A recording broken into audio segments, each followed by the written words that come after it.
Dikisahkan, Al-Harun bin Ma'ruf adalah seorang konglomerat yang sangat kaya raya. Selain itu dia juga sangat peduli kepada orang lain di sekitarnya dan sering membantu kepada siapapun yang membutuhkan. Bahkan ia sangat bijaksana terhadap anak-anaknya dan kepada keluarga besarnya.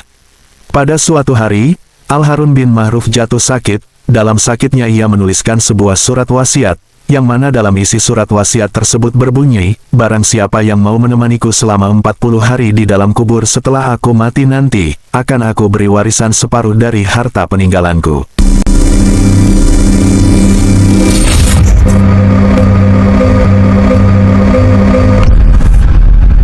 Lalu ditanyakanlah hal itu kepada anak-anaknya, "Adakah di antara kalian sanggup menjaga ayah di dalam kubur nanti?"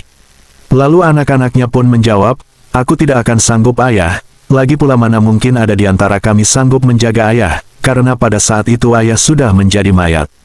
Keesokan harinya, dipanggillah semua adik-adik dari Al-Harun bin Ma'ruf untuk ditanyakan perihal wasiat tersebut.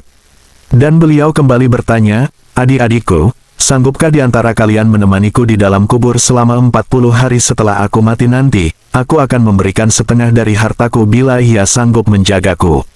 Adik-adiknya pun menjawab, "Apakah engkau sudah gila? Mana mungkin ada orang yang sanggup bersama mayat selama itu di dalam tanah." Beberapa hari kemudian Al-Harun bin Ma'ruf yang masih bersedih atas ketidaksanggupan anak-anaknya dan adik-adiknya untuk menjaganya di dalam kubur, lalu memanggil ajudannya untuk menyebarkan pengumuman wasiat istimewanya itu ke seluruh kota.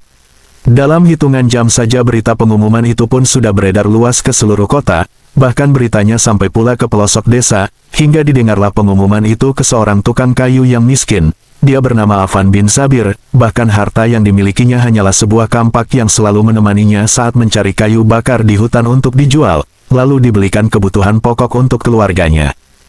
Mendengar hal tersebut, Affan bin Zabir pun segera memberitahukan kepada istrinya, bahwa ia akan pergi ke kota untuk menemui sang konglomerat itu, bahwa ia sanggup untuk memenuhi wasiat Al-Harun bin Ma'ruf menemaninya saat beliau telah wafat nanti. Setelah itu pun Affan bin Zabir segera bergegas untuk menuju ke kota dengan menggunakan bas antar kota.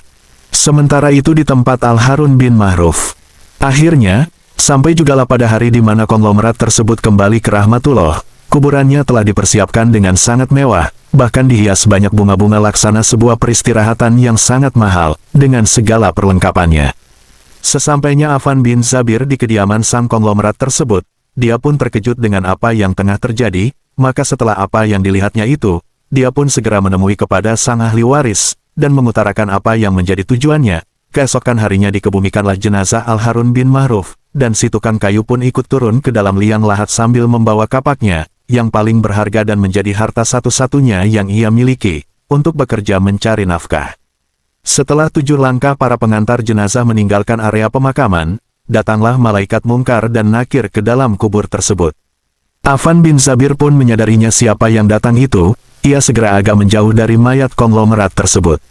Di benaknya ia berkata, sudah tiba saatnya lah si konglomerat akan diinterogasi oleh kedua malaikat tersebut. Tapi yang terjadi malah sebaliknya, malaikat Mungkar Nakir malah menuju ke arah dirinya dan bertanya, "Siapa engkau? Dan apa yang kau lakukan di sini?" "Namaku Affan bin Zabir, aku hanya menemani mayat ini selama 40 hari saja. Itu aku lakukan untuk mendapatkan setengah dari harta warisannya," jawab si tukang kayu. "Apa saja harta yang kau miliki?" tanya malaikat Mungkar Nakir lagi. "Hartaku cuma kapak ini saja, untuk mencari rezeki," jawab Affan bin Zabir. Kemudian Mungkar Nakir bertanya lagi, "Dari mana kau dapatkan kapakmu ini?" "Aku membelinya," balas si tukang kayu. Lalu pergilah Mungkar dan Nakir dari dalam kubur tersebut. Hari pun semakin malam, menjelang pagi harinya, tepat di hari kedua, malaikat Mungkar dan Nakir pun mendatanginya lagi dan bertanya kepada si tukang kayu itu, "Kau dapatkan kapak itu dengan membelinya?" "Iya, aku membelinya," sahut tukang kayu. Lalu ditanyakan lagi, "Dari mana uang itu engkau dapatkan?" "Uang itu aku dapatkan dari orang-orang yang aku bantu untuk mengangkat barang-barang belanjaannya. Setelah itu aku pun dibayar dengan seikhlasnya," jawab Affan bin Zabir, dan kedua malaikat itu pun kembali lagi bertanya, "Apa saja yang kau lakukan dengan kapakmu?" "Aku menebang pohon untuk dijadikan kayu bakar, lalu aku jual ke pasar," jawab tukang kayu. "Pohon siapa yang kau tebang dengan kapakmu ini?" "Pohon itu tumbuh di hutan belantara, jadi tidak mungkin ada orang yang mempunyainya, jawab si tukang kayu. Apa kau yakin? Lanjut malaikat. Lalu kedua malaikat itu pun kembali bertanya, seberapa banyak pohon yang engkau tebang dalam satu hari? Affan bin Zubair pun lalu menjawab, paling banyak 2, itu pun dilihat dari ukuran pohonnya. Setelah mendengar jawaban dari si tukang kayu itu, kemudian malaikat Mungkar dan Nakir menghilang. Besoknya malaikat Mungkar dan Nakir kembali datang di mana hari itu memasuki hari keempat. Kedua malaikat itu pun bertanya lagi, adakah kau potong pohon-pohon tersebut dengan kapak ini sesuai ukurannya dan beratnya yang sama untuk dijual? Aku potong dikira-kira saja, mana mungkin ukurannya bisa sama rata, tegas tukang kayu.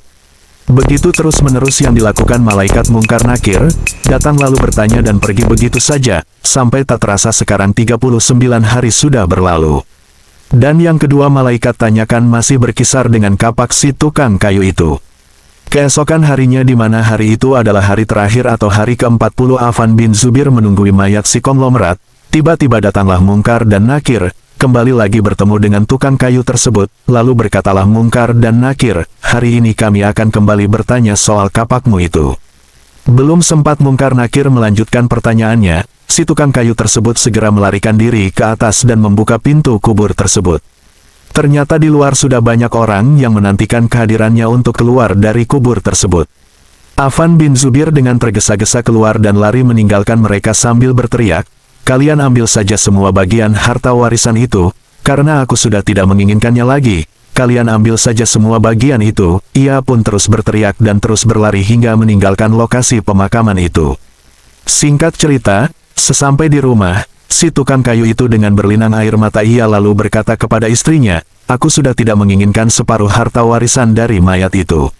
Di dunia ini harta yang kumiliki cuma satu, iya kapak ini, cuma kapak ini satu-satunya yang aku punya, tapi malaikat Mungkar Nakir itu selama 40 hari yang mereka tanyakan dan persoalkan masih saja seputar hartaku, yaitu kapak ini.